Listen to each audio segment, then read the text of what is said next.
I can't hear you guys.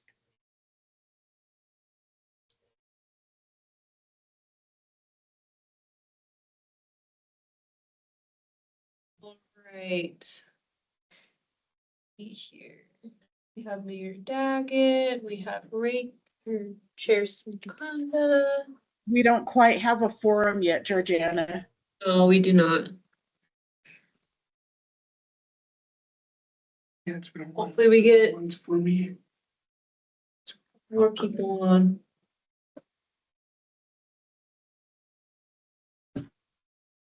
Who's in college?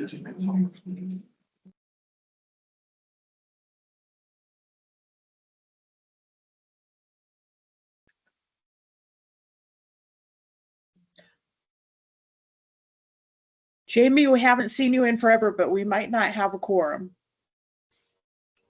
I was afraid of that, actually. It's nice to be here, though. Hey, Jamie. Hey, thank you all for having me. So, Chair Sumakonda, we have Vice Chair that's gonna be out. Commissioner Randall, and then I did just get notification from Commissioner Dobson as well.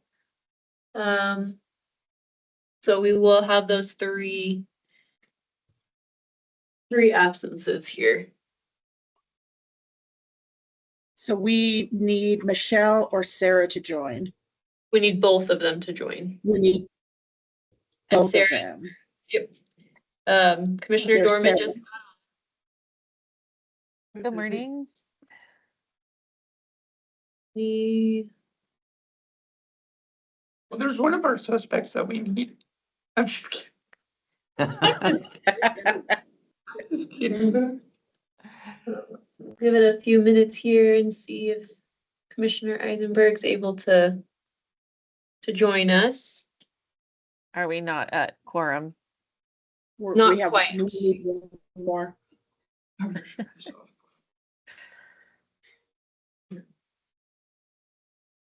I'm not sure if somebody, I can look up her phone number here and give her a shout.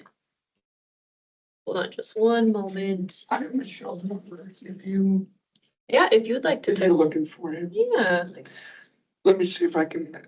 Pretty cool. I text him down. I text him down.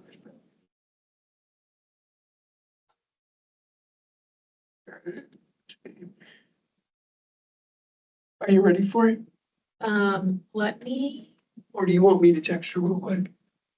grab it from you. I'll just look at your phone. I don't wanna. No, I can give you it real quick. Yeah. 928 600 6275. I should probably get an A+ for the day on that.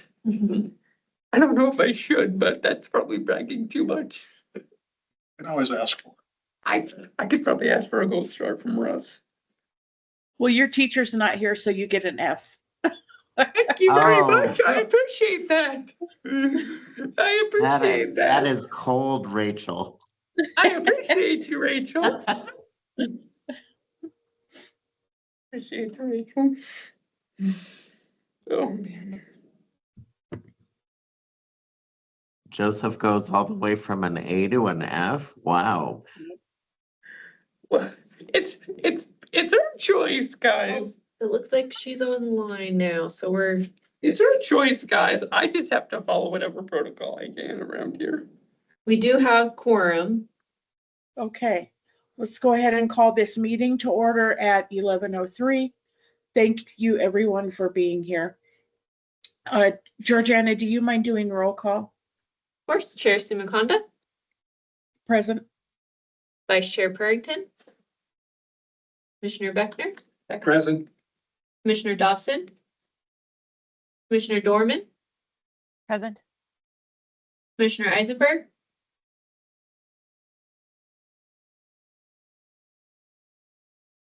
Hi. Michelle's still not on? You have to unmute, Michelle. She's online.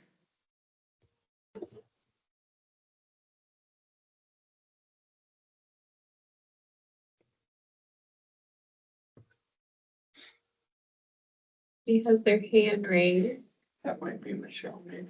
Oh, okay, is that? I don't know if it is. I'm just guessing around here. Somebody's got their hand up. Yeah, we just realized that.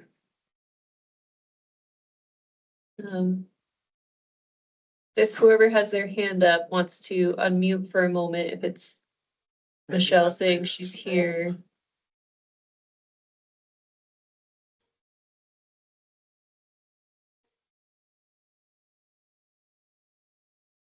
Michelle, are you able to put in the chat if you're able to hear us and with us?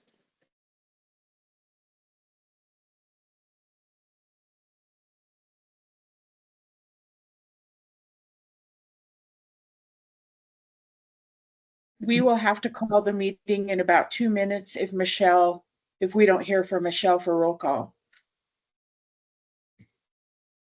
Could she respond by chat if possible? If she can, yes, that would work as well. That would work. Yes. She can hear us. I'm not sure, yeah, if she's able to hear us or.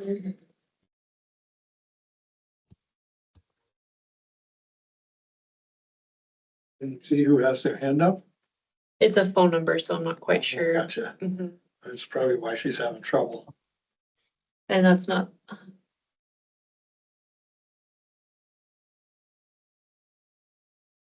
70 minutes, send something in the chat.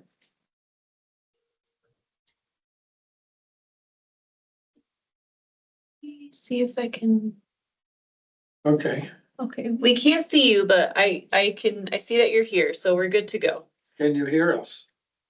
That'll be our question. Do we have a positive here? Yes, she said I'm here, Okay. so she can hear us if. I can hear, but I And- can't. Last but certainly not least, we're looking for Russ. And He's not here. He's in Mexico. He's on a beach somewhere. Correct. All right, let's get this thing going. Oh, and by the way, this is Georgiana's first meeting here without Stacy, so y'all be nice to her. Absolutely. I was already nice already to begin with. always, yes. All right, moving on. Recommended protocol for members or other participants. All commissioners should have their microphones on mute to keep the background noise out of the chat room. The chair of the meeting should ensure everyone has an opportunity to speak if they would like. Commissioners should use the chat function to inform the chair or the liaison they would like to make a statement, and the chair or liaison will announce the commissioners to speak in the order they appear in the chat. Do we have any members of the public who would like to speak about something? Not seeing any members of the public. All right, and let's move on to our discussion. Go ahead. Oh, no one's in the room. Okay. Let's go ahead and move into our hours of operation at rec facilities with Tyrone. And Tyrone, I do have a couple of questions from Russ, but I will hold those until you're ready for them. Okay, sounds good. I appreciate that. I appreciate the opportunity to be here. Chair Sumakanda, as well as commissioners, thank you for allowing me this opportunity. My name is Tyrone Johnson. I'm the recreation manager for the recreation section of the pros division. I'm here today to talk about our recreation facility operating hours. And so if I could, I would like to go ahead and share my screen and go through a PowerPoint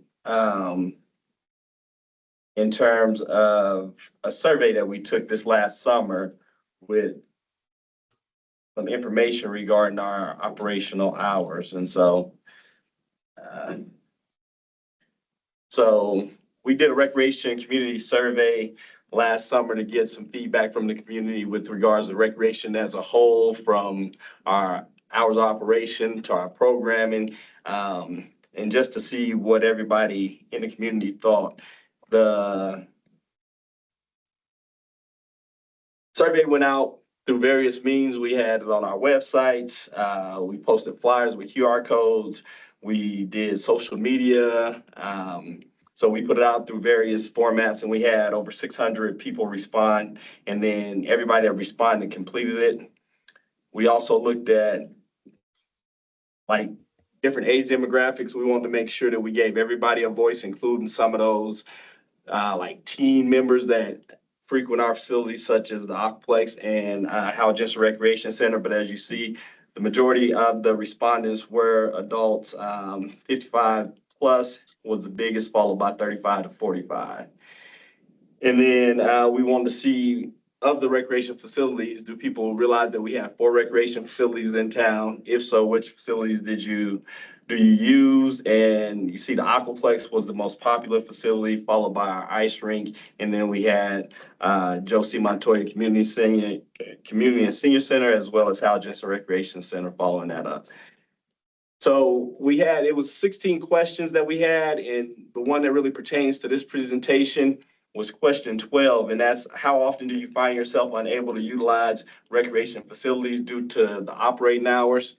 And so before the pandemic, we had operating hours at the Aquaplex that ran 7 days a week. We had operating hours at Hal Jensen Recreation Center that ran 6 days a week. And then coming from the pandemic, we switched our operating hours, and we weren't offering any Sunday hours at the Aquaplex. We weren't offering Saturday hours at the rec center. So we wanted to see exactly how people felt about it. And what we got from this was, at the Aquaplex, people were frequently inconvenienced by the operating hours that we had, and then occasionally. And so we took that data, and we really wanted to look at that data and see what we can do in terms of getting the hours back up and running at the Aquaplex on Sundays. And then with Saturdays at Hal Jensen Recreation Center, we reallocated those hours to be open longer during the weekday, because prior to, we were open 1 to 8, and then on Saturdays we were 10 to 4. Coming back from the pandemic, we were open 10 a.m. to 7 p.m. Monday through Friday, which allowed us to service the high schoolers better, in our opinion, as well as other members of the community. And so currently at the 4 centers, what we have is our operating hours right now at Flagstaff Aquaplex is Monday through Saturday from 6 o'clock a.m. to 8 o'clock p.m. We just added back Sunday hours due to the results of the survey, and people really saying that we should be open on Sundays. We had to relook at our budget and just make sure, because we added summer day camp programs to where we're doing full week programs. And so we had to make sure with budgeting dollars that we were good. And so we started offering Sunday hours just a few weeks ago. Our first day was on Mother's Day. And that first day we had 56 people come in. The next week we had 116 members come in. And then this past Sunday we had 123 members. And so we wanted to do kind of a soft opening. And now that we're getting everything up under us, we'll really be pushing and letting the community know that we are open on Sundays at the Aquaplex. Joe C. Montoya Community and Senior Center, our hours of operation over there, Monday through Thursday, 7 a.m. to 8 p.m. And then Friday, we're 7 a.m. to 2 p.m. And those have been hours that we've had pre-pandemic and post-pandemic. And then at J. Lively Activity Center, which is our ice rink, we're open 7 days a week, but we have various programming throughout, from our hockey leagues to figure skating club, Flagstaff Youth Hockey Association, NAU. We have Just for Fun, Sticks and Pucks, adult skates, but our public skate times are listed here. And then we do have a calendar that you can click on the website in order to find out the most current hours, because sometimes our public skate sessions may change or we may add to it. And so you can see that we have public skate sessions from Tuesday through Saturdays at various times.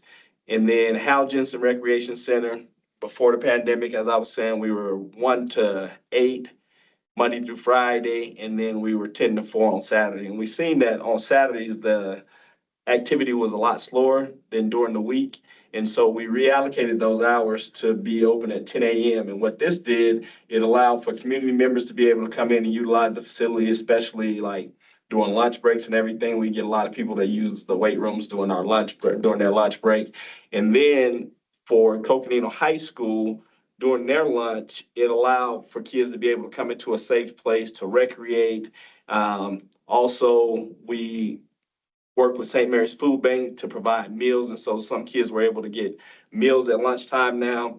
And we just found it was a better usage of our hours as opposed to chasing kids off saying you can't be on the property, et cetera, et cetera. And so with that switch, we took the budgeted hours from Saturdays. And so now 10 to 7 has been really going well at Hal Jensen Recreation Center. And we don't have necessarily the budget at this point for Saturdays. And when we did the survey, it didn't come back real strong as like, we need to be open on weekends at Hal Jensen Recreation Center on Saturdays, as well as Josie Montoya Community and Senior Center. We didn't have a strong pushback that people can't access the facility during our normal operating hours. And so that's the hours of our 4 recreation facility that we have here in town. So if you do have the questions, I'm ready to take questions or provide more information. All right, does anybody have any questions before I read Russ's? Looks like Lorena has her All hand up. right. Oh, Lorena, that's you. Go ahead. Hi, Tyrone. Thanks for your presentation. Hi, Ray. Wanted to ask if there's any chance that Hal Jensen would ever be open on Sundays. I do remember keenly that there was a request for that because a lot of folks in the neighborhood there work on Saturdays, and just wondering if it's been a topic of conversation So when since I've not seen you in a few months here. Yeah, it's been a while. It's been a while. But when we put out the survey to the community, we did hear back some, but it wasn't that strong like the Aquaplex was as far as us not being open on the weekends at Hal Jensen Recreation Center. So what we're looking to do moving forward, because the one that we did was community-wide, so we want to do some that's center-specific. And as we get into those surveys, if we get a result that's really pushing that we need to be open on Saturdays and or Sundays at the rec center, then we'll definitely visit that and see what we can do in terms of budget and hours and what makes sense. So it could be a possibility once we survey again and see really what the community is asking for. Thanks, So what I Tyrone. hear and what Tyrone just said is that when you guys get the survey, make sure you do the survey. Absolutely. Absolutely. All right, Tyrone. 2 of Russ's questions. Does the Aquaplex now accept Renew Active for membership?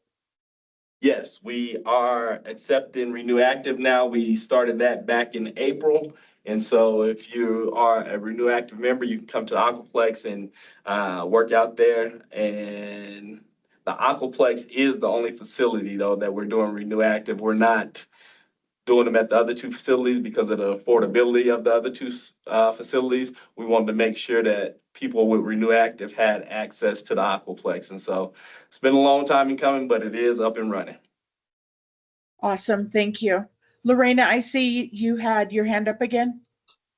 Oh, sorry, just one last question. I'm curious to know if there's any talk of like a universal pass, because I know that you have to get a separate rec pass for each center.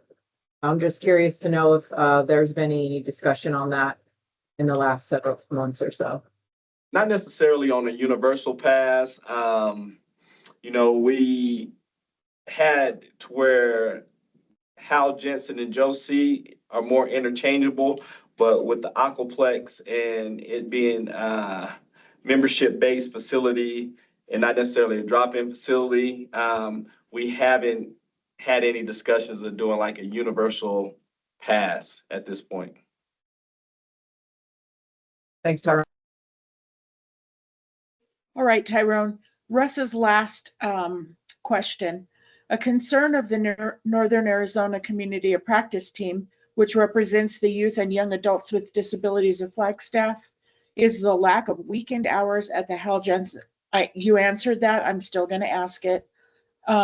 The lack of weekend hours at the Hal Jensen Rec Center As Hal Jensen sits adjacent to Coconino High School in the heart of Sunnyside, it would seem that it would be an ideal site for the youth of Sunnyside to spend some time playing basketball, lifting weights on a Saturday.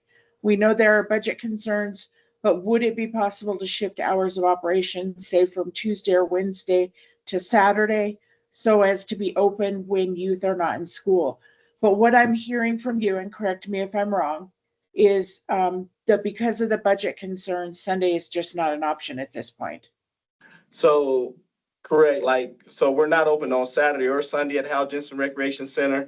And with us shifting the budget dollars more to weekday hours, right now, we don't have the budget to be open. And when we look at like the data that we just got back, it wasn't a strong push. There were some comments that we should, but it wasn't really a strong push. So we really want to focus on that center and the other 3 centers and see center specific what people say, and then we can look to go from there. Okay, so what I'm hearing is you guys are going to do the survey to find that out, but would you guys consider trying to shift one of the days of the weekdays to a Saturday or Sunday? So, that would be something I'd have to look at, because right now it really shows strong that Monday through Friday, especially with Coconino when school is in session, with Coconino being there, it's a great place for kids, since they have open campus and they can leave campus, to come there. They can recreate, they can get positive recreation. They can also get a meal. They got a safe place. And so I think the benefits that they get with the hour switch are huge. And so I think we're doing the right thing there. So to switch off one day might be a little bit more tough, because then we would be back to how we used to be. If they even came on the property prior to 1 o'clock, we were running them off, chasing them off, kicking them off. And without that, they'll find things to get into, but they may not be as constructive as we like. So that may be a little bit tough. I'd have to really look at Okay. numbers and everything like that. Okay, I will get that information back to Russ. Okay, sounds good. And Keith has a question in the room. Okay, go ahead, Keith, and then Sarah, you're next. I don't know if somebody else had their hand up too. Anyway, I was just wondering, do you guys keep stats apparently on attendance, right? We do. Okay, is there a way we could see that? We could get those stats, and see those stats at some point. Because I feel that Saturdays and Sundays might be better for most students, especially in the Sunnyside area with Hal Jensen. Mm-hmm. It was just what I'm talking about mostly, because I live near there. Mm-hmm. And, I see students, and not just students, but young people of all, people of all ages, really. But the young people of all of ages, kind of like cruising around, like doing nothing. Like maybe they could be somewhere doing something. Right. You know what I mean? Right. And I see them a lot in the neighborhood. And maybe, again, you've got the stats. So, when it gets used the most, but of course, your stats wouldn't have Saturday and Sunday very well because it's closed. It's closed So- right now. So I know, and it's hard to do questionnaires because not everybody sees them, not everybody answers them. Right. If everybody in the whole town got them, it'd be a different story and saw them, they got them in the mail or whatever, but that costs money. And I understand that as well. But, there really isn't anything on east side of Flagstaff. You got the Aquaplex and you got Hal Jensen, and then nothing further east. So for people to cruise around, but Sunnyside and the parts of town just east of Sunnyside, that area, it's walkable over to Hal Jensen. So, and there's a lot of people that live in that area, all the way up to Fanning and that area. Now, not too many people are gonna walk from Fanning, but they could take a bus if they wanted to. Right. So those are just my comments. But I would really like to see some stats. And I don't know what we can do about stats on weekends because it's closed and it's been that way since, I don't know if you have old stats from before. So what we have is, it would be a project. We have sign-in sheets at Hal Jensen. So we have sign-in sheets to where they sign in daily. And then we keep the sign-in sheets. And so you have to go back and you have to do like a manual tally, as opposed to like the Aquaplex where anybody go past the turnstile gates is getting put into the computer. So I can go to the computer and pull up stats at the Aquaplex real easily. Hal Jensen, Josie Montoya Community Center, those are a little bit more difficult in terms because you have to go back and manually look at all the Right. data. So there's a way. I can't give you a timeline. I can't as far as that because especially before the pandemic. That'd be a good thing for a student to do. A student worker. That would be a Student good coming thing. in to learn something. And Yeah. here you go, here's a stack of papers. Learn government. Yes, indeed. So yeah, to get Saturday information, we'd have to go back prior to the pandemic and Okay. with our retention records, I'd have to look and see what all we had. Well, if you could come up with something at some point, it'd be kind of interesting to see. Okay. Yeah. And I agree. I think an overall pass would be a better way to go with things, but you guys know the nitty gritty of all that, so Right. I'll leave it up to the experts. Yeah, no, overall pass would be good, but it would, for some, because the only thing you need a pass for at Hal Jensen or Joe C is the weight room. Right. And so in order to get overall pass with the Aquaplex included, now you talk about affordability for those two facilities. It's going to be tougher as far as affordability goes for people, getting that in. So, but it's definitely something worth looking at. Okay, thank you. All right. Sarah, go ahead. Hi, good morning. Thank you for all the wonderful information and the hard work that you do. I know my family really does enjoy going to the Aquaplex and taking advantage of all that Pros has to offer. And I hear you talk a lot about budget constraints, and I'm just curious as to what are some maybe more creative ways or ways that we could attack that. So maybe it's not just what's allocated by taxes, or maybe there's like a fundraising piece or something that we can utilize to alleviate some of those concerns so that we could have more utilization. I ask because I'm wondering if people aren't utilizing because of the hours, because of the limitations, and you have to limit because of budgeting. So how can we kind of find a solution in there is my question. It might be too much for this time period though. No, that's a great question. That's something I can certainly take back and see. Honestly don't have the answer in terms of a solution right now, because, we do have our budget and what we have to operate in. And so to be able to have just say open hours and go outside the budget or not being able to staff it, that's the thing that we don't want. We don't want to present a bunch of hours and then not be able to staff it, or, we're running over budget and we're a cost recovery center. And so, we'd have to look at a lot of the parameters, but that's a great question and a great topic to bring up. And, that's something I can explore a little bit more. Tyrone, I kind of have, it just came to me when Sarah was asking that, but an idea that came to me is you guys have all these parking lots that sit empty on the weekends. And I know that there are always people looking to do a mini swap meet or whatever. Mm-hmm. What about trying to facilitate something like that and charging a table fee? Just an idea. Yeah, no, I like the idea. And we do have, like all parts of our facilities, they are rentable.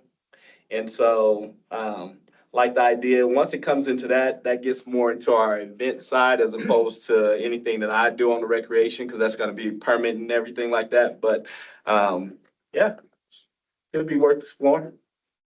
Awesome. And then I just wanted to kind of give a plug for Pros. And Tyrone, correct me if I'm wrong, but isn't there now a survey for the new community center that you guys are going to build where the old fire station used to be on 4th Avenue? So if Amy or Rebecca is online, then I will I'll defer that to Rebecca and let her talk about that piece. Hi, Rebecca, go ahead. Hi, Tyrone. Tyrone, you're doing great. Thank you very much. These are good questions. Thank you, commissioners. My name is Rebecca Sayers. I'm the Parks, Recreation, Open Space, and Events Director.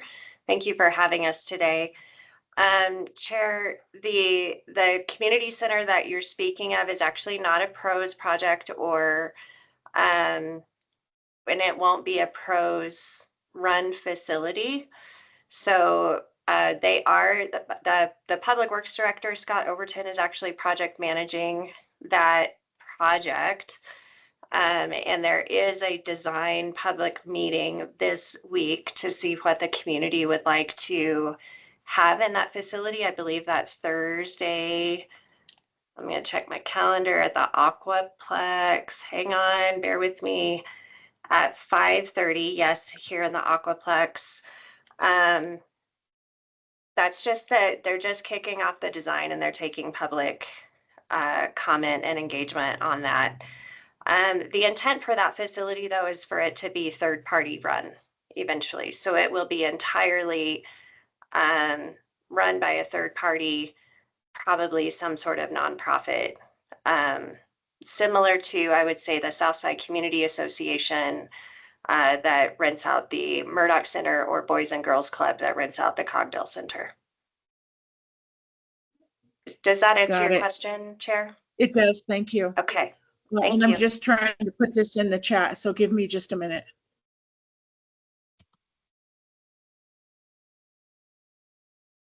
Does anybody else have any questions? Yes, I have one more. Go ahead. Well, just in your opinion, and you can keep this really brief, I've been to a few of the places. There's a couple I have not been to, or haven't been to in a long, long time. I've been in town for 47 years.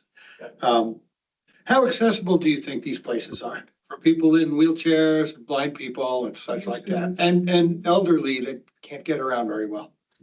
Well, all our facilities meet, they're all in compliance. Okay. And so I don't think we have any issues with that. As far as accessibility goes, yeah, everything's in compliance, and we do have people of all abilities that attend our different facilities at different points. And so as we push forward and do stuff, if there's any issues, we're definitely gonna address them, but all of our facilities are in compliance. Okay. Thank you. I'm done. Any other questions for Tyrone or Rebecca? Do I see your hand back up? I do. I just like to, I know when we have questions at our commission meetings, we like to voice them for the public record. Georgiana, hopefully it's okay if I can answer one of these questions in the chat about the affordability and do we have any sort of assistance for different income levels? And we do. We offer a scholarship program. We try to make it as easy as possible to apply and be approved for that program. Tyrone, I don't know if you'd like to provide any more details on that, or we could just leave it at that for now if you'd like. Yeah, we could. I mean, we definitely encourage people to apply for our scholarship programs. That's money that is allocated to help people out as far as affordability. I think overall, we do have affordable programming within our facilities. And so, yeah, the scholarship program, we definitely try to push so that it can be utilized even more. Yeah, and it can be used at the Aquaplex or at either of the other two weight centers. And I believe at J Lively too. For pretty much anything that we charge for, we try to make it possible for that scholarship to be used, and it's 50% off. And I can tell you guys, I use that 50% off pass, and it's not as hard as what everybody thinks it is. I know when I talk to citizens that a lot of times they're like, there's so much paperwork. There's not for this, really not. So Lorena, I'm curious to know if that's something that we could bring back to CMC and maybe figure out how to pair that with our discussions.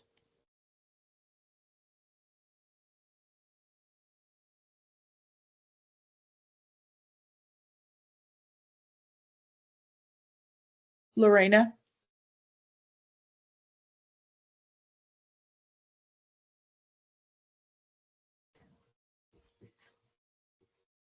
Is your mic on? My mic's on. Yeah, okay. Me? What do you think about talking about the scholarship program with the CMC next time we meet? I think that's an excellent idea. I know for a fact that all four facilities are just incredible benefits. to our town.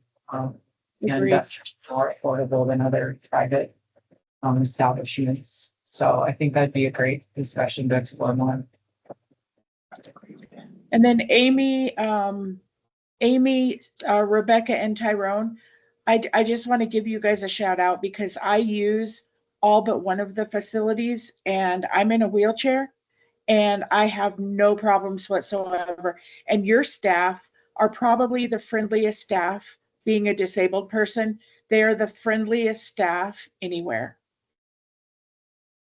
Thank you. We So- appreciate that. Kudos to you guys. Thank you, Chair. All right, any other questions for Tyrone or any of the pros team? I don't All see any, right, thank you all for it. I'm sorry, go ahead. I don't see any in the room. Okay. I just want to thank Tyrone and Amy and Rebecca and anybody else that's here from pros. We appreciate you taking time out of your day and answering all of our questions. Thank you for having us. Definitely appreciate it, Chair. Awesome. All right, let's move on to the next item.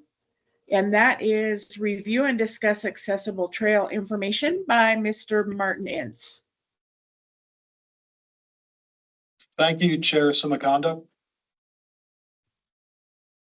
You can just to confirm, you can see the Yeah. PowerPoint screen, okay? Yes, sir. Okay, let me get it full screen. Okay. Thanks for having me on your agenda. Just a real quick synopsis of why I'm here today. We're in the process of updating some of the information we have on foots trails on the city's website.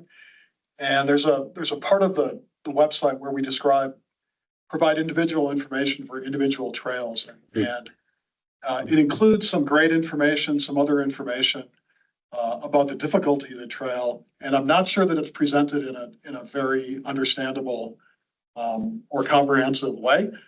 So before we start to update some of that information, we wanted to have a conversation with CIAL about what's the best way to present that information to make our trails a little bit more accessible for everyone. So a quick outline of what we'll go through. I'm going to kind of skip that. So again, our intent is to provide useful information about our trails with the idea of making them more usable by more of the population. And as well to engage the people who actually use the trails and hear what they think about and what would be useful for them. And kind of the basic idea is not all trails are accessible, not all trails are accessible to everyone. But if we can provide better information up front, more people can self-select about what they're willing or able to do on a trail. And hopefully that will expand the list of trails that are open to people or available or accessible to people.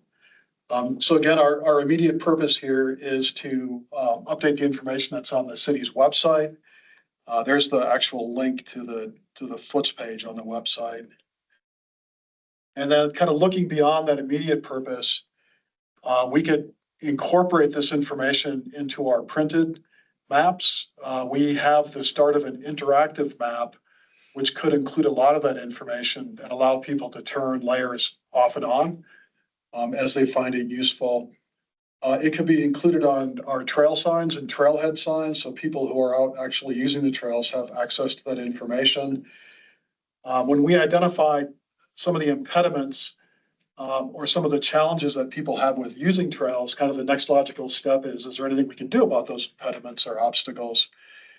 And then finally, Flagstaff City of manages the Foots urban trail system, but there are other agencies in this area that manage trails, from the Forest Service to the county to NAU, the national parks. And does this kind of become a model for them to expand the process and include their trails as well? And I wanted to, I'm not sure how well this shows up. There's a lot of detail here. But this shows kind of light brown and dark gray lines, which are recreational single track trails in the area. And then in dark gray is our foots trails. And this is close to, it's at least more than 400 miles and maybe close to 500 miles of trail. And you can see, if you look close, there are a couple that are highlighted in red. Those are the trails highlighted in the red are the ones that we know are meet ADA standards for accessibility. They do or don't? They do, Okay. they do. So I'm not gonna do the math, but I'm gonna say that's a very small percentage of the overall trails. So part of the idea is taking the information we provide and going from kind of a binary information system where a user is differently abled or they're not differently abled, or a trail is accessible or a trail is not accessible, and making it more of a continuum. So on the people side, it's a continuum of abilities, and on the trail side, it's a continuum of experiences. So there's, again, hopefully to open up more trails to more people. We're getting ahead of ourselves. That's all. These are all great ideas for the future. For the moment, we're looking for your feedback on the information that we provide on the Foots website. Fair enough? Pause for questions. Martin, can that feedback be done directly on the Foots website? No, I would say no. There's a place on the city's website where you can report concerns regarding the Foots, that you can get there from the Foots page. Okay, So yeah, I guess in that way, yes. It's generally intended for like issues along the trails, like a tree has fallen across or the trail is washed out. But it could be other issues as well. It could really be Okay. anything of concern on trails. okay. So let me go through a couple of examples of how we provide information to people now, to give you an idea of what we've done. So this is a snippet actually from the description of the Mars Hill Trail. And you can see this is all text-based. We tell people it's 1.9 miles. We generally include kilometers because I think we have a lot of people from other countries that don't necessarily use miles. They may be more familiar with kilometers. We can see that 5% of the trail is paved in concrete, 95% is aggregate surfaced. And then there's a bunch of information about grades, and it's broken into 4 categories. In words, it's easy, moderate, steep, and very steep. And then in percentages, it's 5 to 10, 10 to 15, and more than 15. 5%, just for reference, is kind of the ADA baseline, like anything, a running accessible grade per ADA is 5% or less. So anything above that, you can start to count as a hill. We say here that the maximum grade is 19%. That's really useful information, but it lacks a little bit of context. Like what is 19%? And if you're unaware of what that means, I'll tell you, it's really, really, really steep. Like 19% is at the upper end of the limit of like human capabilities to get up. So it's good information for people, but it lacks a little bit of context about is 19% high or low, or where does that kind of fall into the range of things? A little bit of information about elevation. Here, probably the most crucial part is that the range is 469 feet. And again, that lacks context, but that is one of our the highest ranges of elevation for any trail. So that's the amount you're going to go up and down, and that's fairly high for any of our Foots trails. So this is what's on the website now. This is what we're asking for your help to make more readable and usable. This is a snippet from the Foots map that we distribute. It's a paper map. We've distributed it for years. It also shows bikeways, which are the green and blue lines. The 2 pieces of information that this provides is trail surface. So anything in that bright orange that is a solid line is a paved trail, and anything that's dashed is an aggregate trail. So that's one piece of information. The other one is look here, like over the Seagull Lily Trail, there are these little arrows, and yeah, you have to look kind of close, but those indicate hills of some significance. And if it's a single caret, it's a moderate hill. If it's a double caret, it's a steep hill, and if it's a triple caret, it's a very steep hill. So that's a little bit of information about the trails that's on an existing map. Here's a secondary trailhead that we have on a handful of trails around town. This one happens to be at the Arizona Trail at the north end of Buffalo Park. So the information provided here is the length, the surface, It has hills that are described in terms of their length, their height, and their grade. And for whatever reason, we use the pine cone system of 1 to 4 pine cones to indicate, 1 to 5 pine cones to indicate if it's a not very steep. That's a lot of pine cones. Not very steep or long, all the way up to extremely steep or long. And then here's a elevation range provided a little bit differently. So it will tell you that along the Arizona Trail, you're going to climb a total of 85 feet and you're going to descend a total of 435 feet. How much feet did you say again? You're going to go up 85 feet Oh my and God. down 435. My chair, this chair would not make it, but my other one wouldn't actually make it. Yeah, there are some tough spots for sure. Jesus. And then you can see there's a profile and most of the profile is green. You can see it kind of trends downhill. The one red section refers to that hill. And I can tell you that hill is the one going up by the fire station at Route 66 up to the top of the mesa by the church. So here it tells us that hill is 700 feet long, 70 feet high, and the average grade is 10%. Oh my God. That's pretty steep. Oh. I'm pretty sure I could not make it up there. You might go through your batteries altogether. Yeah. Until you got to the top. Here's a sign for the Buffalo Park accessible loop that we put in as part of that rehabbing of the trail and adding the accessible exercise stations. We provide information on the length, the surface, the width, cross slope, grade, elevation gain, and then information on the workout stations. And then below it, there's a smaller trail profile.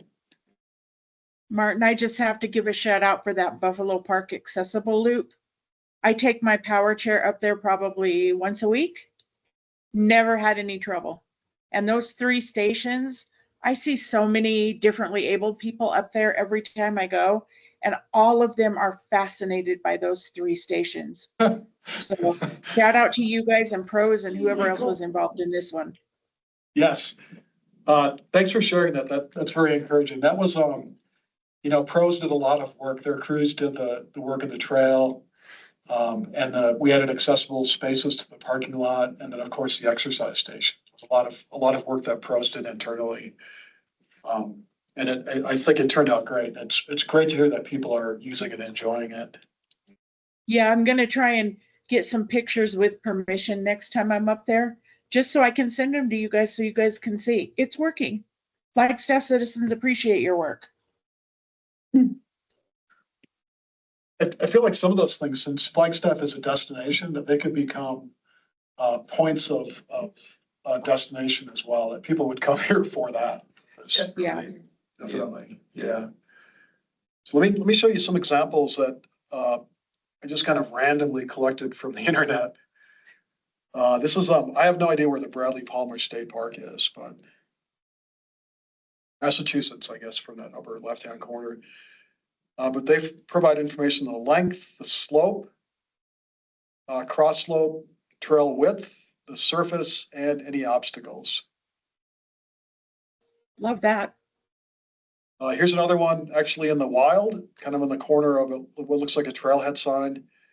Similar information. I've got a couple slides that kind of summarize what information is useful that we can provide. Here's one. Are these ideas that the city will adopt? We could. I think we're at the beginning of that conversation. There you go. This one looks like it's intended to go on a Carsonite sign, the skinny fiberglass signs. Similar information. This one is a lot of information for the Highland Trail. And then here's a similar one. I have a feeling that this guy has been standing there a long time trying to digest all that information. Trying to figure, yeah. That's provided. Now he's running out of time to actually go on his hike. He's going to have to abbreviate it. But there is a good principle here that I think this information has to be pretty succinct and readily digestible.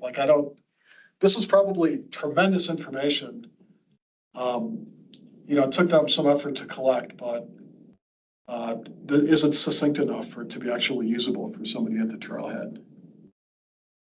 Okay, so on that information, here are some of the categories. I'll go through these kind of one by one. Length, of course, is what's the overall length? It makes a difference if it's a quarter of a mile versus 14 miles. But there's a little bit of subtlety, like how far do you have to go on a trail before you get to something interesting, for example, is relevant. And then a lot of trail systems use loops or stacked loops. And so you can put together a hike or a ride of any distance that you want, if you can kind of connect those loops. So like Observatory Mesa that the city is working on will use stacked loops that way, so you have options in how far you want to go. The width and the cross slope are really more applicable to recreational trails like Forest Service trails. For adaptive mountain biking, the trail width should be 38 inches at minimum and 48 inches recommended. I think that would apply to wheelchairs as well. Like I said, it's less applicable to foots because all of our trails are either 8 feet, but generally 10 feet wide. So less relevant. And then the cross slope is if you're standing on the trail from one side to the other side of the trail, how steep is that slope? For foots trails per ADA, they're 2% max. They're typically right at 2% because that allows them to drain water off. Out in the forest, trails can get much steeper cross slope, and that could be more challenging if you have mobility limitations. The surface, we talk about the material. Generally, concrete and asphalt are good for all users. Aggregate can depend. That's really that second bullet point there. What's the firmness and stability? That can vary between different kinds of aggregate trails. The aggregate that we use now sets up pretty hard. So it's generally good for wheelchair use, but if it gets washed out or if it gets loose, that can cause some problems. Yeah, how erosion resistant is it? Yeah, there's a whole field of science about that. Yeah. No aggregate is completely erosion resistant. Well, I figured that. Yeah, like if it has water on it, it's gonna erode. Some of you may remember a handful of years ago, Caitlin Verforth, who was on this commission, did kind of an overall assessment of Foots Trail in terms of what that material is and what that firmness and stability is, as well as other issues related to accessibility. And then the last one is obstacles, and I listed a few here. Generally, we don't have a lot of obstacles along Foots Trails, although there can be vertical deflections, cracks, ruts, erosion.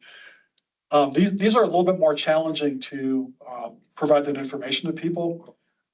Sometimes they're mappable, but sometimes they're not. Like we wouldn't map every individual crack, for example. But there may be some rough areas, like where we go across a wash, for example, it's often pretty sandy. That could be a real obstacle, and that may be something that could be mapped. This goes beyond what was kind of what we've seen in the previous examples of signs related to accessibility information, but I think it's useful information for any trail user. Some of the features we could classify as amenity, but some of them are actually pretty important to trail users, like benches, for example. If benches are located frequently along a trail, people can take breaks more often. And if people have a place to take a break, they might be able to have a longer trail experience. Kind of the same with drinking fountains and restrooms. Those could be important for somebody's experience along a trail. And destinations really relates to a trail's function as transportation. So where does a trail actually get you? What kind of things can you use it to access? So I skipped over grades and slopes, and I want to talk about it in a little bit more detail because that's it feels like one of the most important pieces of information. So we typically express it as a percentage. So we talked about a 10% trail would be you go up 1 foot for every 10 feet this way. Doesn't sound like a lot, but it is actually when you have to do that for a long distance. And would it not be good to have that explanation on some of the signs, because a lot of people don't know what a percent means? if you had that equation like there to explain it, somebody can obviously go, oh, 10% grade. 1 foot up for every 10 feet along, rise over run kind of thing. Yeah. People can understand that a little bit more than just a percent. But Yes. there was a little bit of an explanation as to how they could, cipher that. Yeah, and I think that's where the words come in as well, like Yeah. descriptive words to kind of put it in a context. Right. What is 10%? Yeah, that was gonna be one of my questions was Yeah, how that's calculated and if that could be put on signs or brochures, just for the people that don't know what a percent grade is. yeah. Okay. There's also, kind of further mathematical nuances in terms of what's the average grade versus typical versus a maximum grade. Let's say a trail is 2 miles long and it's almost flat for its entire length, except there's one super steep hill in the middle. Its average grade maybe like 5%, but that doesn't really describe very well what most of that trail is like. So you have to be kind of careful about how that information is presented and if it's actually telling people good information. I think one of the signs we saw previously listed a typical grade, and I have no idea what that means. What's a typical grade along a trail? So is it just me or is that information useful to people? And we've classified hills within kind of the overall length of urban trails, and hills can be described in terms of their length, their height, their average grade, and their maximum grade. And you can think about two different types of difficult hills. One is one that is fairly gradual, but it goes for long, long ways. Can be as difficult as a hill that is short but very steep. So we have two different kind of scenarios, but both might be classified as difficult. And then I have a couple different ways of presenting information on grade that I'll show you. This is a table. This is not particularly interesting to look at. I feel like it's actually an upgrade over what we have on the Foot's website right now. It lists 4 different categories, and then it tells you the percentage of the trail that falls into each one of those categories. So again, this is a Mars Hill Trail. So a part of it is very steep. 60% of it is under 5%, 5% or under. So technically 60% of it meets ADA in terms of a running slope. Here's the same information presented as a chart. That's a little bit more visual. Martin, can you go back to that last slide? Of course. So just a question, and you may have already answered this, but when you get to a portion, let's take the Mars Hill path. When you get to the portion that a power chair or a wheelchair or an adaptable bike won't go over, is there clear signage saying that that is ahead so we can have the option of turning around? Chair Simakanda, actually, I think that trail signing related to hills is put at the top of the hill for people descending. I think it's a great idea to put it at the bottom of the hill. So you got to know that this hill is beginning and to know, is this, like you start on a hill, you may not necessarily see the top of it. So do you know, is it right around the next corner or is it 2 miles from here before I get to the top of the hill? Exactly. Yeah. Or section in the trail where you're going along one trail and the steep part is ahead, but there may be a trail off to the side that you could take that would be less steep.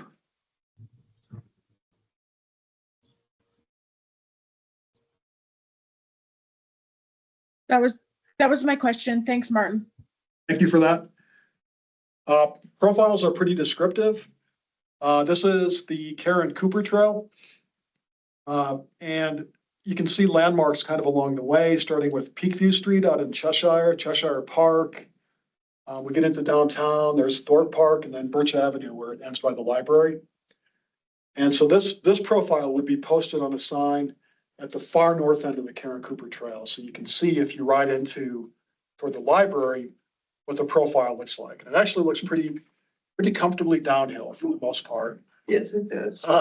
There's one hill that we would classify right in the middle. And if you've taken the Karen Cooper Trail, you most certainly know what that hill is. And we can provide more information on that hill in terms of its length and height and So grade. I think here's what I'm seeing, Martin.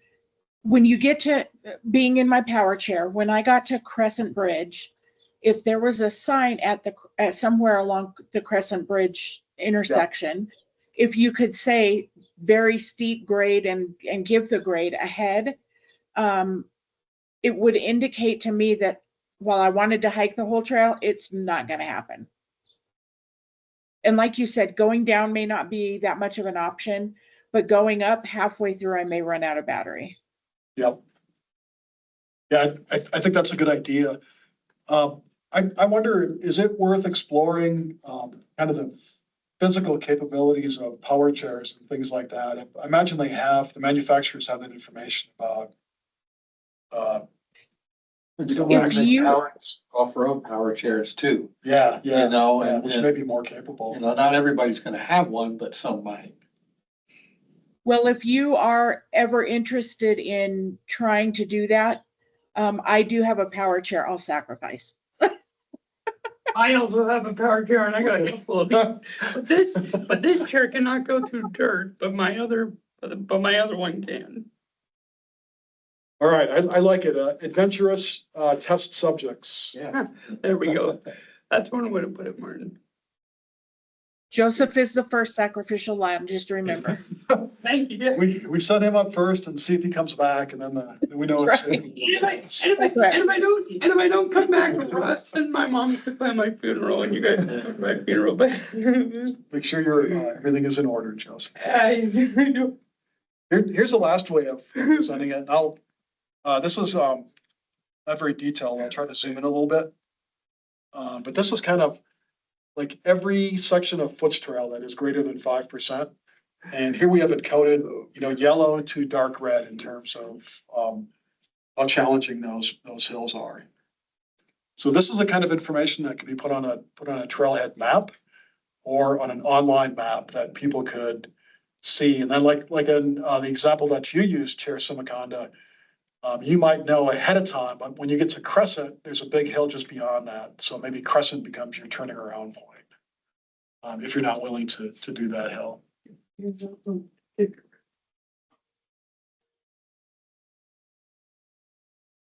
Okay,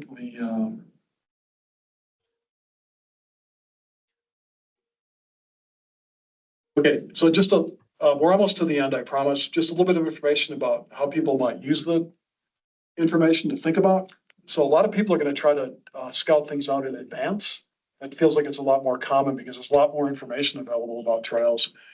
So in that case, whatever information we have on the website or an interactive map would be useful.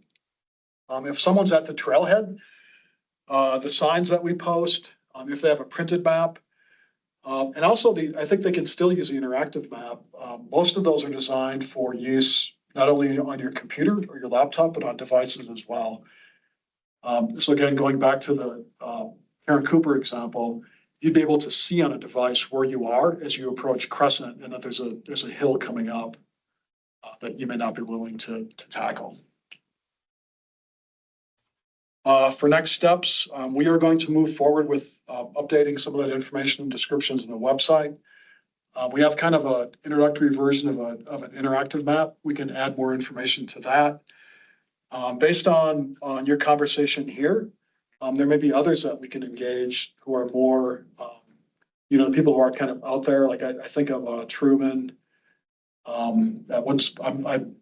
The name is escaping me for the moment. High Country Adaptive Sports. Thank you, Joseph. I just had my competition a couple months ago and I got a silver medal. Congratulations. Thank you. Martin, Yes. with your permission, I will loop Susan Purrington into this. She is the therapeutic recreation specialist in town, and Truman is getting ready to graduate and will be the first recreational therapist in Flagstaff. And so I want to encourage everybody to remember Truman, and we will be using him certainly as a sounding board. But if it's all right with you, I will loop Susan into this and then maybe get some feedback from her. Absolutely. Yep, yep. Okay. And then another question that I had is, as you guys are updating descriptions, are you making sure that the website is ADA functional? Yes, so Stacy is working with public affairs and there's a lot of new guidelines coming out, but it is something that is being worked on. So I just have to tell you guys, that is part of what Susan and I are working for, is that you guys do your own internal audits for ADA stuff. And you guys get such a big shout out for this. Martin, we know any project you're on is going to get ADA approved, whether it be through CL or whether it be through whatever. You guys are really on top of that. So thank you very much.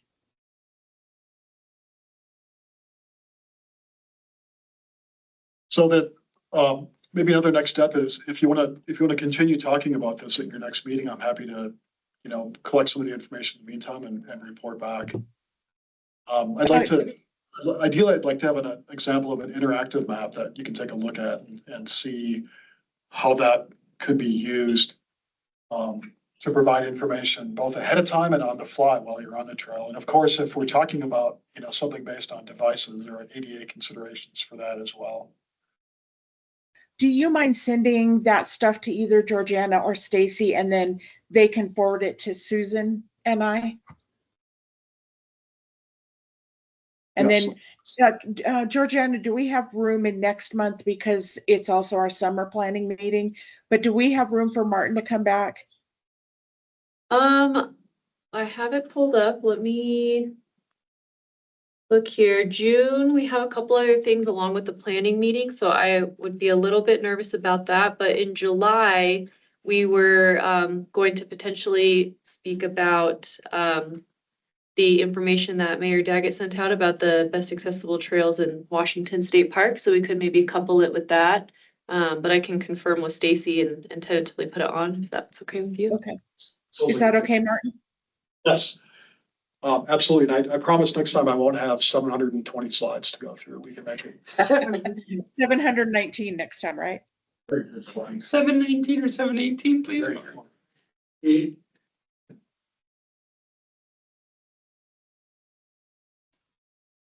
Yeah, I added it.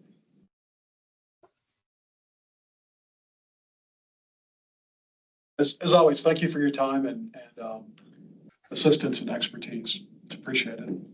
Martin, thank you for doing this, and thank you for everything all of you do, like, sincerely.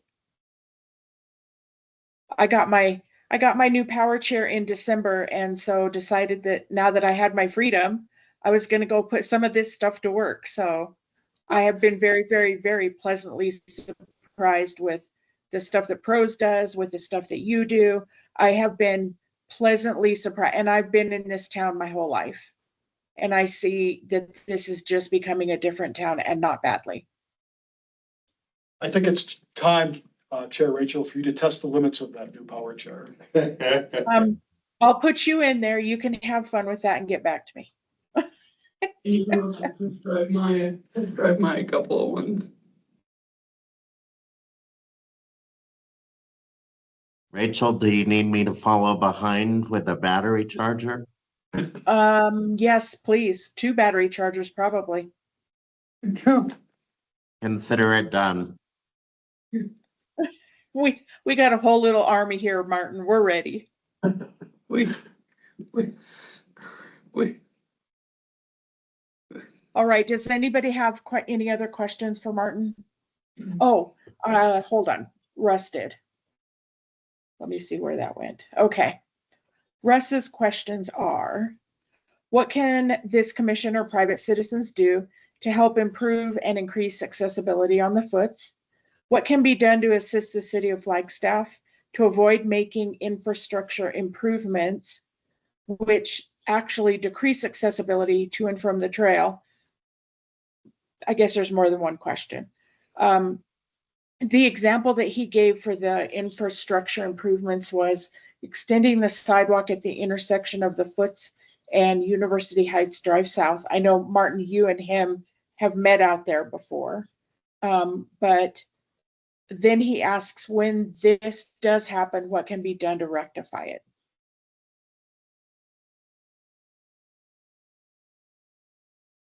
Yeah, actually, I still haven't met Russ out there, but I promised to in the past. That was a situation where the ramps at the corner of U Heights Drive South and Beulah were added as part of the street resurfacing project. And, probably the fault of us at the city, but we didn't take enough time to like consider all of the potential impacts of doing it. Like a lot of times we try to take advantage of other projects to get improvements made. And there's always a line between doing what you can kind of on the fly with what you can do as part of that project and planning something more comprehensively that has a bigger scope. And anytime something is planned more comprehensively and has a bigger scope, you run the risk of, running out of budget or out of time or not being able to kind of sneak it in with another project. In this case, the ramp seemed like a good idea, but they had consequences on the grade of the trail after the ramps. And so like Russ points out, the ramps are great, but then it quickly drops off. And the grade is actually worse than it was before. It was always a situation where the trail went up to the roadway on either end, but now the grades are worse because of the flat area that we included in that ramp. The fix is probably two-part. I think we need to be more careful to kind of identify what those potential consequences might be when we look at projects like this. In the longer term, this one would have to be regraded. It becomes a little bit of a project at that point for the city to undertake, but that would be the ultimate fix.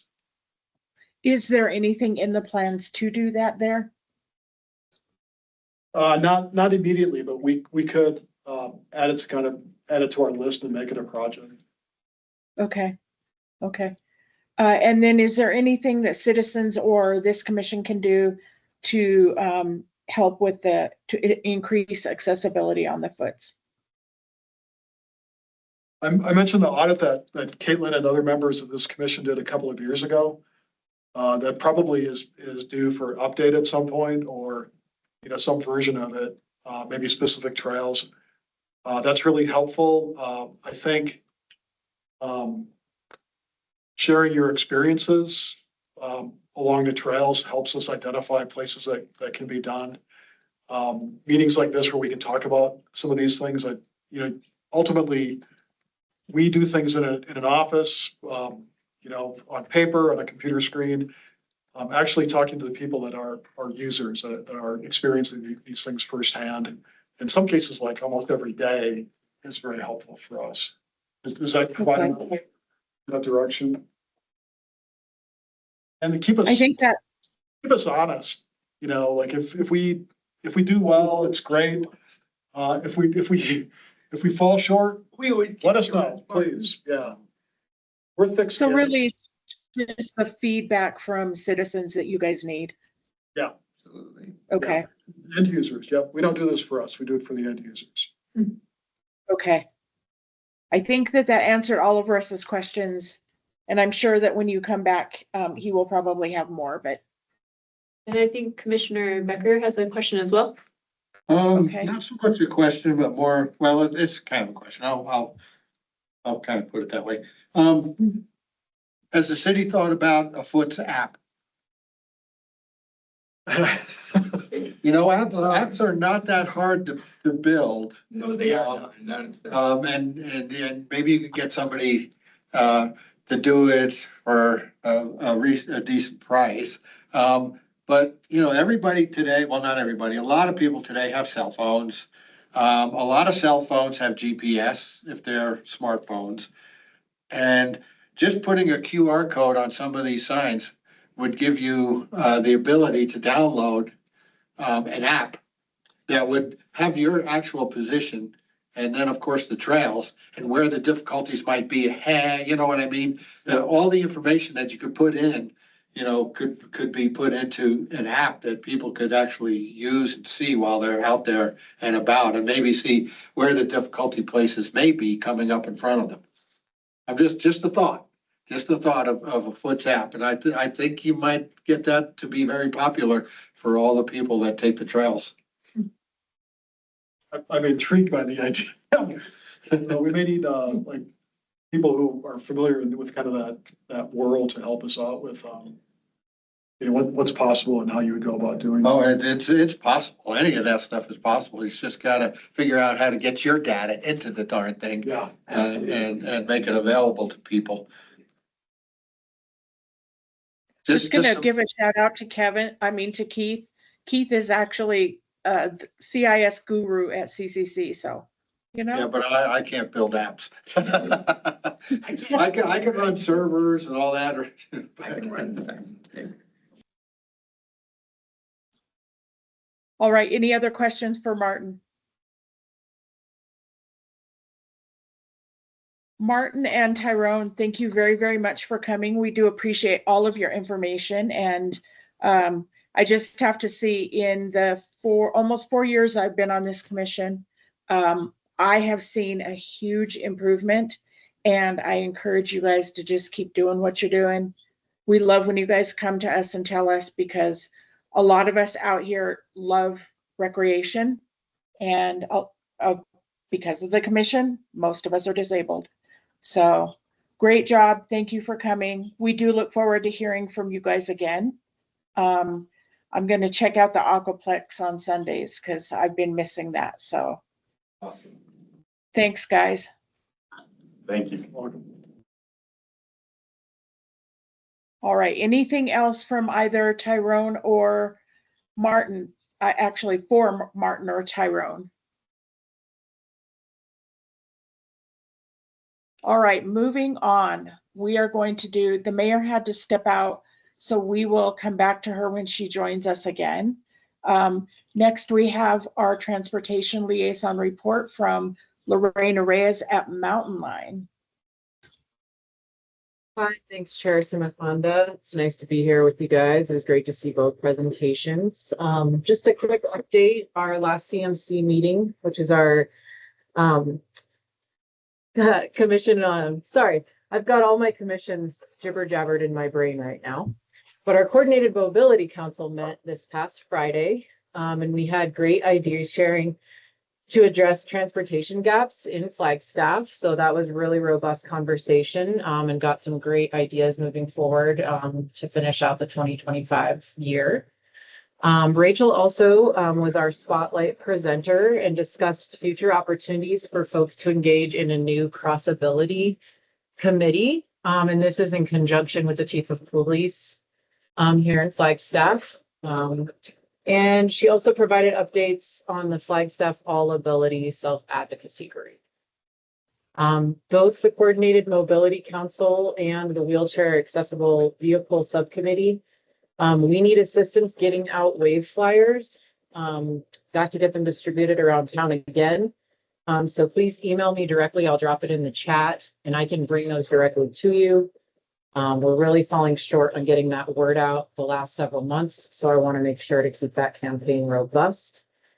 And lastly, and some really exciting news, Mountain Line will be moving locations to our new downtown connection center, absolutely state-of-the-art sustainable building. Those of you on this meeting and outside this group, I would recommend you come by for a tour.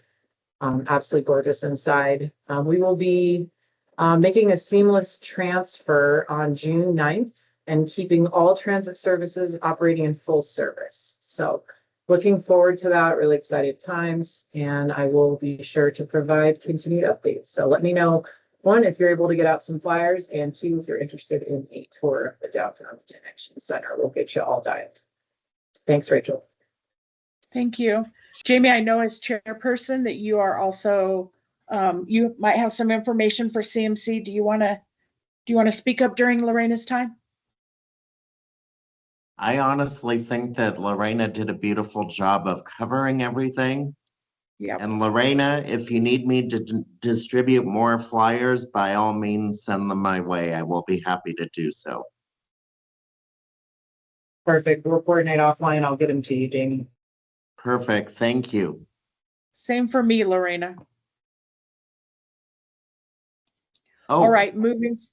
Go ahead. Rachel, I Yes. just wanted to say that any of you are welcome to come to the Coordinated Mobility Council for sure.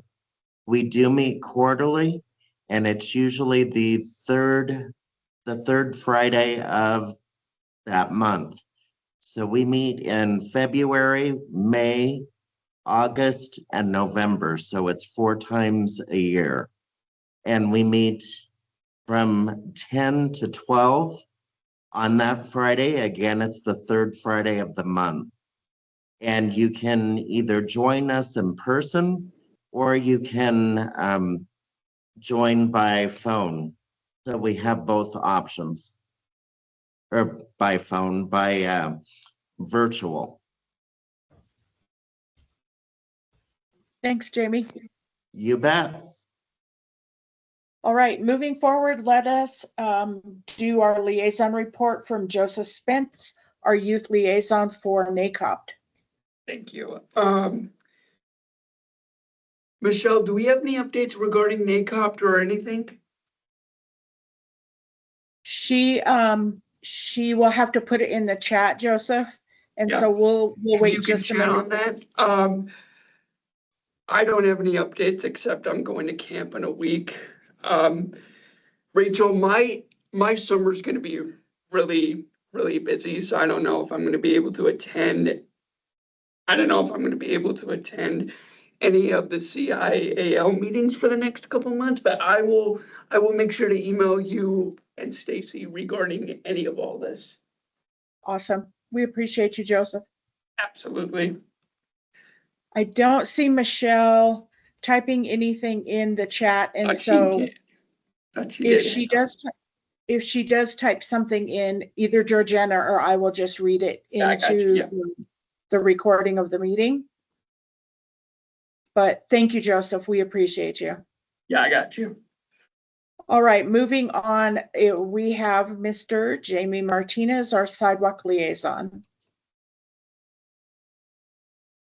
I am thrilled to be here with all of you. It's been a while since I've been able to attend, but this commission is never far from my mind and my thoughts. The big thing that we are working on for code compliance, I am still working very diligently with Reggie and Kevin and Robert and the code compliance team to address issues citywide with regard to trash cans that may be placed in a spot that may be providing a barrier to folks. Also, we need to be aware of bulk pickup and what that may present for lack of accessibility for individuals, both people who are able-bodied and dealing with a developmental disability have to incur these challenges. So I implore you, if you see anything citywide, please get that information to me. And Reggie, Robert, Kevin, and myself will work on that to get that addressed as soon as possible. I will go ahead and put my work email address in the chat so that you all have that and can report those concerns directly. I would like to open it up right now. Does anybody have any concerns currently that they would like to report? You know, Jamie, I know that one of the concerns I'm having is right there outside your office. They've been doing all of that sidewalk work.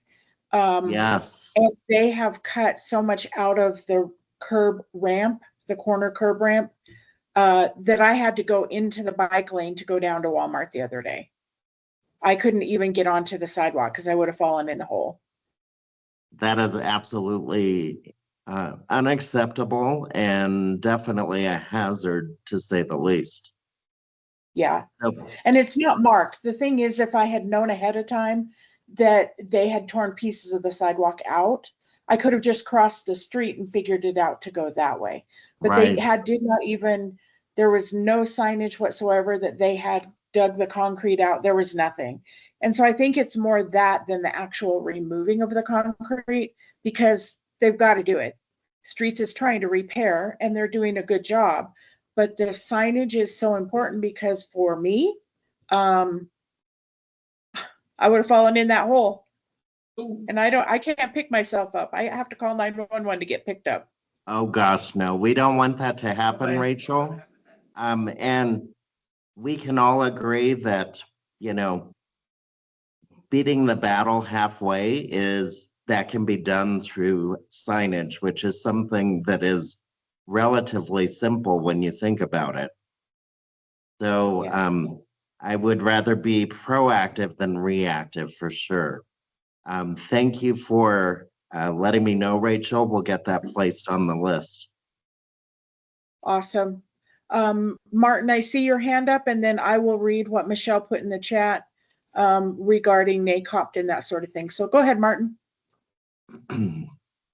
Thank you, Chair Sumikanda. Just a couple thoughts on that particular corner. I know they're doing that as part of the mill and fill project on Huntington. So Huntington's going to be redone all the way from Ponderosa to 4th Street. And I go through there every day, so I've kind of seen that work. Maybe a week or so ago, they did the curb ramps on the southwest corner. And then right now, as of this morning, in fact, they did the curb ramps on the northwest corner. I would definitely, kind of keep it on your list, Jamie, and point that out. There might be a couple of simple things that could be done to make that more usable in the interim while it's under construction. One thing I thought of is, they did one corner and the other corner. When they do the corner is completely closed. Can they do one curb ramp on each corner so at least the other one is open? There probably should have been signage. They had the whole thing closed off. It didn't feel like they had to have the whole thing closed off, like they could have left a passage on the sidewalk open.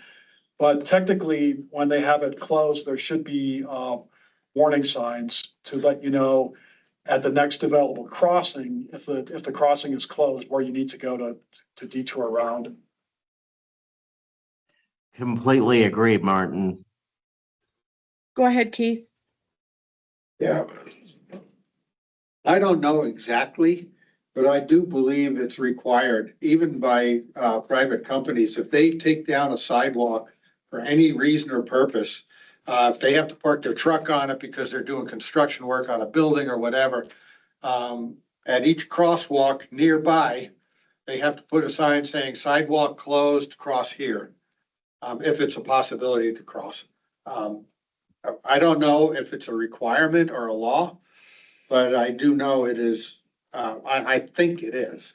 I think there is a city code that even states that for private businesses, if they have to take a sidewalk down for some reason or another, they are supposed to put signage up at the nearest available crosswalk to go this way for the sidewalk. Yes. And I honestly think, I think that this commission specifically works on disability awareness. And sometimes it's just a matter of educating our city employees. They don't all know ADA. They don't all know, they know that they're supposed to go in and they're supposed to get those sidewalks brought up to snuff, and that's what they're doing. So, it's a matter of reporting to Jamie so that then some education can be done for the actual crews that are out there doing it. And so, if I see him, I would speak to him. So And maybe it's just a matter of education. to reiterate my point, I can't see all of the concerns that are across Flagstaff. So that's why I'm counting on all of you to bring some of those concerns my direction. And definitely, I'm in complete agreement with you, Keith. If they are closing a specific area, it makes sense that signage would direct you to another safe area to be able to utilize. Yeah. So, all right, anything else concerning sidewalks? Jamie, can you drop your email in the chat? I will do that right after I finish. Okay. Go ahead. Good to see everybody, and thank you for having me here today. Thanks, Jamie. We appreciate you. Thank you. All right. I'm going to back up to two different things. Michelle says we, meaning NAPCOP, are on our summer break right now. We will be having our summer retreat either in June or July. At that time, we will be voting on our positions within the group, as in the chair position, the liaisons, etc. Summer schools are on summer break too. However, we are presenting some training on our services at the school, summer school programs that both, and then I think I lost it after that. Oh, that both Coconino and Flag High are providing. It's about 15 students, and we will be able to present to. So, Michelle, thank you for that. Lorena put in the chat, food for thought, signaled crosswalks from the bus stop at the senior center near Thorpe Park definitely sees more than 20 folks an hour at noon on the weekdays. That I love that idea. Because I know when I'm on paratransit and we go over there, I hear almost the same thing when I'm on paratransit. So that's a good thought. All right, Mayor Daggett, we are going to jump back up to you so that you can give your report. Hello. Hello, everyone. I don't have a lot to report, but one thing that was so awesome was last night, Amanda, the director of Lowell Observatory, was presenting on their new Astronomy Discovery Center. And she was mentioning all the accolades that Lowell Observatory has received lately. One of the world's 100 top best places to visit and so forth, and specifically mentioned the award that they received from this commission. So I love to see that positive recognition of organizations and businesses that are doing it right. So I just wanted to give some kudos to you all and tell you that Lowell is obviously proud of it as well. Awesome. Nice to hear that. And for those of you who haven't checked out Lowell yet, oh my gosh, go up there with the eye of being a differently abled person and experience it. It actually, I went up there on my birthday. I saw the mayor up there November 16th when they opened. My son and I did that, and we were up there literally all day into the night. We got to see everything through the telescopes. It was amazing. But even as far as getting onto the telescopes that are kind of up on a platform now, or getting up to the sky seating, is so accessible. It's even the ramps that you have to go up to get into the theaters, it's just perfectly accessible. So if you guys have not experienced Lowell, please go up and experience it. Oh, that's an amazing idea, Sarah. Sarah said it would be amazing to have our CL recognition event up there next year. What a fabulous idea. She talked a lot about how the space is available for events. So I will get with Katie on that. Yeah, love it. Thank you, Sarah. Giving a shout out to something that makes our city so absolutely proud. We love Lowell. All right. Anything else, Mayor? All right. Well, thank you for coming back. I often wonder if when people receive their certificates, if they take them to heart and they put them to action, because I know that piece of paper for me is, I got that piece of paper from you, Mayor Daggett, and it has just been, I look at it every day when I'm in my office, and that's the inspiration that I need to keep my butt going. So thank you for sharing that. That means a whole lot to me, at least. Keith gives a thumbs up.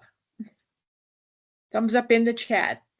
All right, moving forward, we are going to move with parking liaison, which is me. I've got a lot of stuff to report. We are working with the chief to start a cross ability committee in the police department that will work with the police department in possibly doing some further training for ADA stuff. We will be kind of a sounding board for situations that happen in the city where the police need some, they need some advice on how to handle situations where differently able citizens are involved. So unfortunately, you can't be a city employee, and you can't be on this commission because we already have 3 commissioners or 3 people from the same entity. And so as far as the commission goes, we are full. But if you are not a city employee and not a commissioner and you are interested in signing up for that crossability, please reach out to myself or Shelley O'Connell at soconnell@flagstaff.az.gov. I will, Georgiana, can you remember that and drop that in the chat? Because I'm not going to remember that. Yes. But she will send you, or I will send you the member book and the application. We are hoping to have everybody picked out for the committee next month. And then next month we will do kind of a meet and greet, and we will move forward with our first event from there. So if anybody out there, thank you, Georgiana. If anybody out there is interested, you can email me, or you can email the email that Georgiana just dropped in the chat. So there's that. The next thing is we have a new deputy chief that is going to be working on the crossability, and I know that he is going to be a huge asset for this commission as well. That is Deputy Chief Charles Hernandez. For those of you who don't know Charles Hernandez, he was born and raised here and has spent his absolute full life in service to the police department. So it's really, really nice to see him as deputy chief. And I am so looking forward to him being the liaison for this commission. So we will also hopefully have him back here probably late fall or early winter, just so that we will put a name to a face so we know who to talk to. Wow. I think that's all I have. Does anybody, I know Keith, you were there. Do you have anything that you would like to add to all of that? No, I think you covered it pretty well. All righty. Moving on then, I just dropped my email also in the chat if any of you are interested in that application. So moving on, are there any information items to and from the Inclusion and Adaptive Living Commission members and or staff liaison?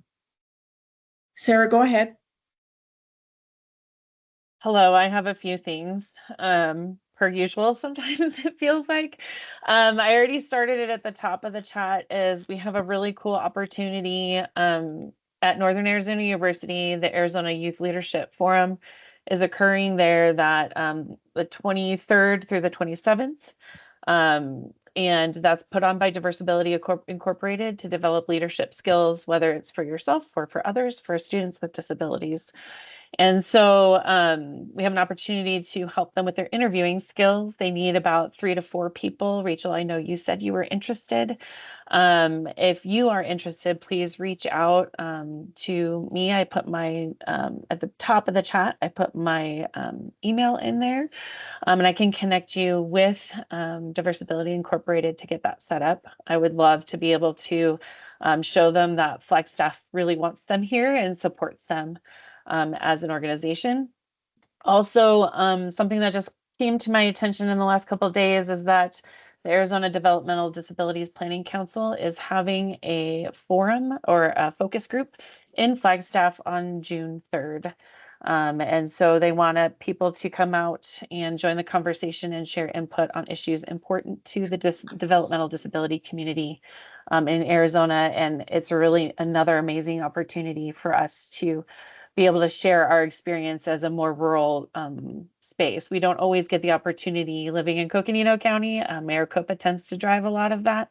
And I would love to show up and show out at that event. It'll be at the downtown library next Tuesday from 5 to 7 p.m. And I'll go ahead and drop that information in the chat as well. And then, of course, always the Northern Arizona Disability Resource Fair is coming up. The save the dates went out. It's coming up in October, that first weekend. So just keep an eye out on that. And hopefully the spaces, people are already asking for spaces, even though they have not opened that up yet. So if we want another table there this upcoming year, just make sure we act on it super quickly. I think that's it. Thank you guys so Awesome. much. I really hope we can do that Disability Resource Fair again. We made some great connections there. And Mayor, everybody loved seeing you out there. I heard so many people. A friend of mine that is a double amputee, leg amputee, came up for a hockey team of differently abled people. And all he talked about was, wow, your mayor actually comes out and actually meets people. I'm like, if you only knew. So he was talking about that for a long time. He even went back to his team, and he was like, the mayor was actually there. So way to go. All right, Sarah, I did have, do you know where on June 23rd to 25th, where is that going to be? I don't know. It will be on campus, but when I connect you with Isaac with Diversibility Incorporated, I'll let you know. And for sure, the date is the 24th, and it's Okay. going to be between 3 and 5 p.m. That's when they're going to be doing those mock interviews. Okay. But yeah, I can do Awesome. a soft like hello over email for sure. Okay. Anybody you. else have input for what Sarah has reported?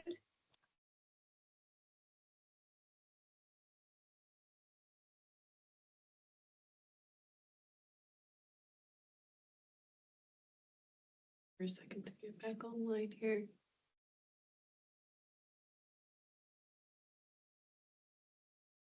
While she's getting back online, well, let's wait because we won't have.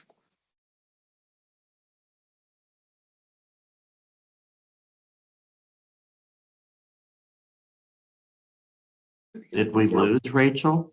She's back. Oh, good.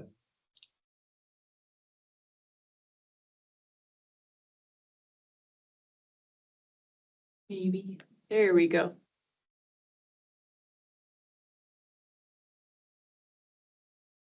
We can't hear you, Rachel. Hello? All right. Like I said, I apologize. I don't know what happened there, but I'm back. So sorry. All right. Moving on. Is there anything else from commissioners' liaisons that we would like to talk about? Lorena, when is our next WAVE meeting? Do you know?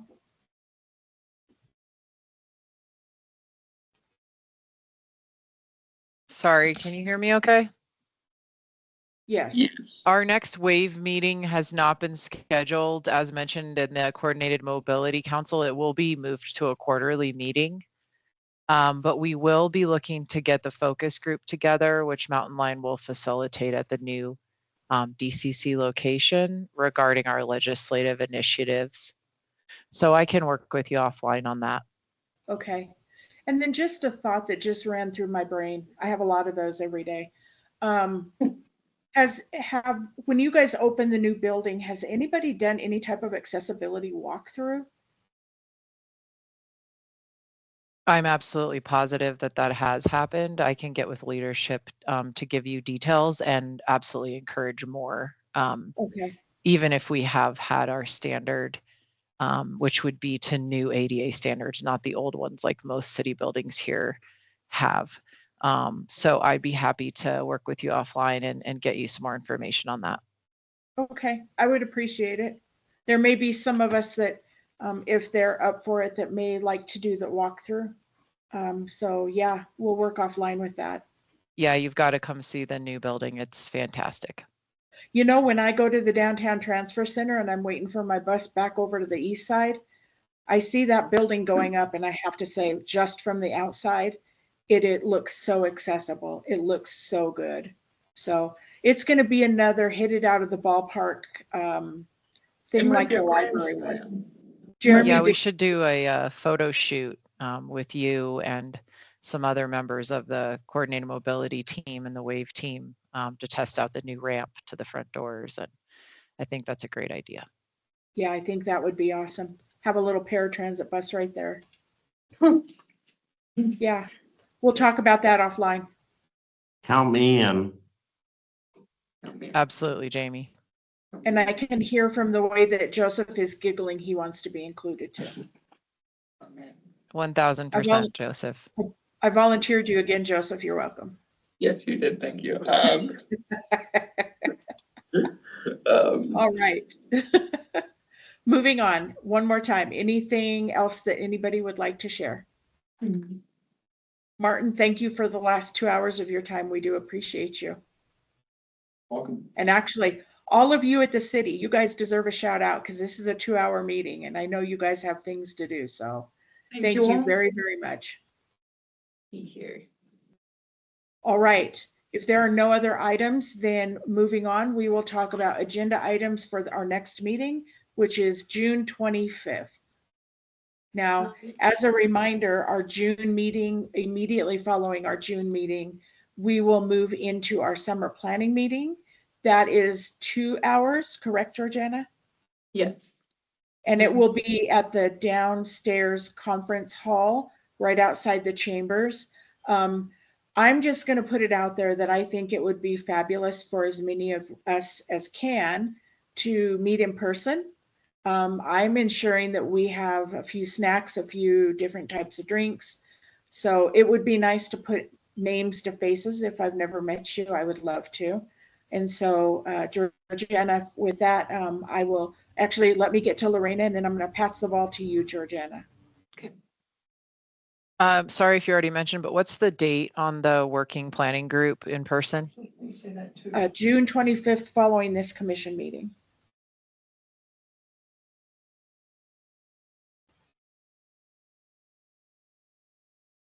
All right, Georgiana. So I will note Stacy is back next week, so I think she'll be able to firm up or if we have any of these items moving, because we do have a couple tentative items as well. So I know she'll be kind of coordinating with you, Rachel, and vice chair. So, but what we have so far for June 25th for the meeting is an action for the letter of support for Berry Free Flagstaff. However, we also tentatively have on to continue the discussion of the transition plan. So that is one thing I need to get with Stacy and possibly get with you offline a little bit on kind of coordinating how we want to go about that.